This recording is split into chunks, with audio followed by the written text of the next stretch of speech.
The COVID-19 pandemic has resulted in the worst worker safety crisis in OSHA's 50-year history. Nothing compares. In the past 4 months, more than 62,000 healthcare workers who we've asked to risk their lives without protective equipment have been diagnosed with COVID-19, and at least 291 have died. And this is an underestimate. We cannot lose sight of the fact that this is largely a tragedy inflicted on our nation's essential workers, people who don't have a choice on whether they have to go to work, people who don't have a choice on whether or many of those are on the frontliners.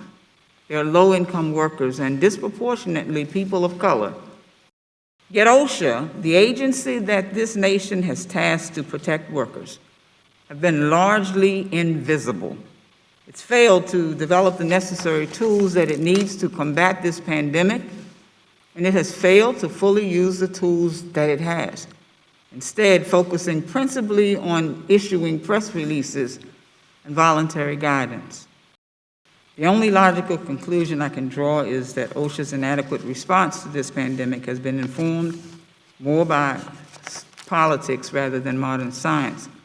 The necessity to protect workers should not be cramped by state ideological notions about regulation, nor campaign slogans about repealing 2 regulations for every new one that's created. What has OSHA done with COVID-19? Just like the Obama administration, it has issued detailed guidelines, placed an enforcement emphasis on high-risk workplaces, used an occupational risk pyramid categorizing workers' risks, and reminded employers of OSHA's existing standards on PPE, respirators, sanitation, and others, as well as their obligations under the OSHA Act's General Duty Clause to provide employers with a safe and healthy workplace. A standard at this point would be an unproductive burden for businesses already struggling to reopen, potentially exposing them to unnecessary liability risks during an already challenging time, and would do little to advance workplace safety.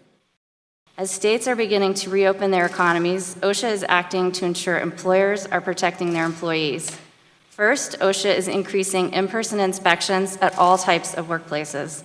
Second, OSHA is clarifying its previous enforcement policy for recording cases of coronavirus.